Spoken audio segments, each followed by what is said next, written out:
नमस्कार मित्रांनो, कल्पना करा, आज तुमच्या दारात एक कंपनी येते. ती सांगते, तुमची जमीन आम्हाला सोलार प्रकल्पासाठी द्या. तुमची जमीन तुमचीच राहील.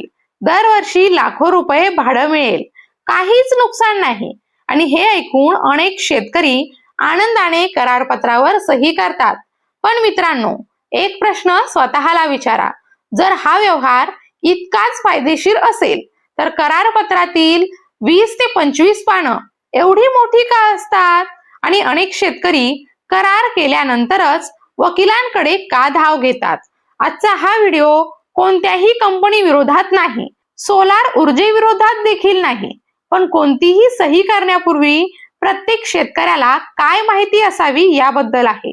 कारण अनेक वेळा शेतकरी भाडे हा शब्द ऐकून निर्णय घेतात, पण कराराच्या आत काय लिहिलेलं आहे हे वाचत नाहीत आणि पुढे अनेक वर्ष त्याचे परिणाम भोगावे लागतात. मित्रांनो, सोलर प्रकल्प हे भविष्यातील ऊर्जा क्षेत्राचे महत्त्वाचे माध्यम आहे. देशभरात मोठ्या प्रमाणावर सोलर पार्क उभारले जात आहेत. महाराष्ट्रात देखील अनेक कंपन्या ग्रामीण भागातील जमीन शोधत आहेत.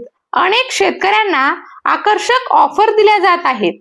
मात्र कोणताही करार करण्यापूर्वी त्याचे कायदेशीर परिणाम समजून घेणं तितकंच महत्त्वाचं आहे. सर्वात पहिला मुद्दा, भाड्याने देतोय, जमीन तर माझीच राहणार, हा अनेकांचा समज असतो. पण प्रत्यक्षात करारातील अटी काय आहेत हे पाहणं गरजेचं आहे. काही करारांमध्ये कंपनीला जमिनीचा दीर्घकालीन ताबा दिला जातो.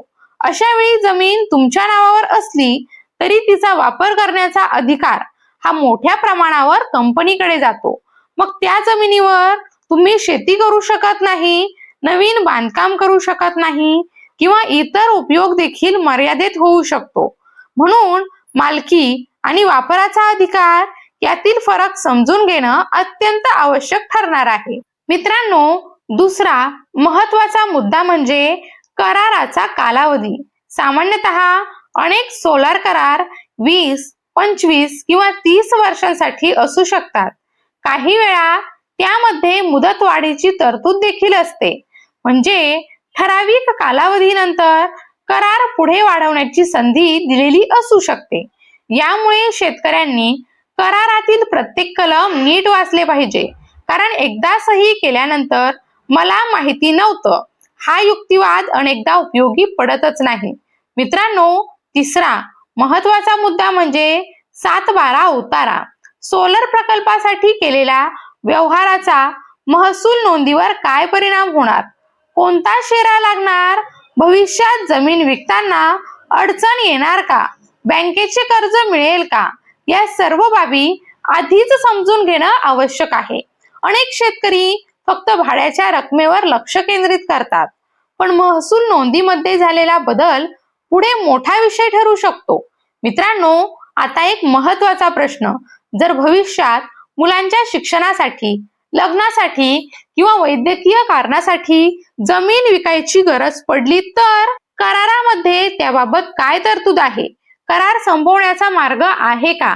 याला अनेक वेळा एक्झिट क्लॉज म्हटलं जातं.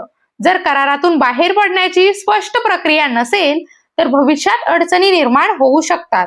म्हणून करार करताना हा मुद्दा विशेष लक्षात घ्या. मित्रांनो, आता आणखी एक महत्त्वाचा विषय. समजा कंपनीची आर्थिक परिस्थिती बिघडली, प्रकल्प अर्धवट राहिला किंवा कंपनीचे व्यवस्थापन बदलले. अशा परिस्थितीत जमिनीवरील सोलार यंत्रसामग्रीचे काय होणार? ती हटवण्याची जबाबदारी कोणाची? त्याचा खर्च कोण करणार? करार संपल्यानंतर जमीन पूर्वस्थितीत करून देण्याची जबाबदारी कोणाची? या सर्व गोष्टी करारात स्पष्टपणे नमूद करणे आवश्यक आहे. मित्रांनो, विशेषतः कुळ कायदा, वतन, इनाम किंवा इतर विशेष प्रकारच्या जमिनींच्या बाबतीत अधिक सावधगिरी आवश्यक आहे. अशा जमिनींवर काही व्यवहार करण्यासाठी सक्षम प्राधिकरणाची परवानगी लागू शकते. म्हणून कोणतीही सही करण्यापूर्वी आपल्या जमिनीचा कायदेशीर दर्जा तपासून घ्या. तलाठी, मंडळ अधिकारी, तहसील कार्यालय किंवा अनुभवी वकिलांचा सल्ला घ्या. मित्रांनो, अनेक वेळा करारांमध्ये वाद सोडवण्यासाठी आर्बिट्रेशनची अट असते. याचा अर्थ काय? वाद निर्माण झाल्यास थेट न्यायालयात जाण्याऐवजी प्रथम पर्यायी यंत्रणेद्वारे तो सोडवला जाऊ शकतो. मात्र त्या प्रक्रियेचे परिणाम, खर्च आणि मर्यादा काय आहेत हे समजून घेणं देखील तितकंच महत्वाचं आहे. करारातील प्रत्येक शब्दाचा कायदेशीर अर्थ असतो, म्हणून वाचल्याशिवाय किंवा समजल्याशिवाय सही करणं धोकादायक ठरू शकतं. मित्रांनो, आता एक साधा प्रश्न विचारूया. जर कंपनी तुम्हाला वर्षाला चांगली रक्कम देत असेल तर ती रक्कम 20 किंवा 30 वर्षांनी देखील पुरेशी वाटेल का? महागाई वाढत आहे, जमिनीची किंमत बदलत आहे, परिस्थिती बदलत आहे, म्हणून करारामध्ये भाडेवाढीची तरतूद आहे का? महागाईनुसार रक्कम वाढेल का? हे देखील तपासणं आवश्यक आहे. मित्रांनो, सर्वात महत्वाची गोष्ट म्हणजे कोणत्याही कंपनीचा प्रतिनिधी कितीही विश्वासार्ह वाटला, कितीही गोड बोलला तरी करार करण्यापूर्वी स्वतंत्र वकिलाचा सल्ला नक्की घ्या. कंपनीने दिलेल्या वकिलावर किंवा एजंटवर पूर्णपणे अवलंबून राहू नका. कराराची प्रत घ्या, घरी आणा, कुटुंबासोबत चर्चा करा, वकिलाला दाखवा आणि त्यानंतरच अंतिम निर्णय घ्या. मित्रांनो, सोलार प्रकल्प वाईट नाहीत. देशासाठी आणि पर्यावरणासाठी ते महत्वाचे आहेत. अनेक शेतकऱ्यांना त्यातून चांगला आर्थिक फायदा देखील होतो. परंतु फायदा आणि धोका दोन्ही समजून घेऊन निर्णय घेतला पाहिजे. अज्ञानामुळे झालेली सही अनेक वेळा आयुष्यभराचा प्रश्न बनते. म्हणून घाई करू नका.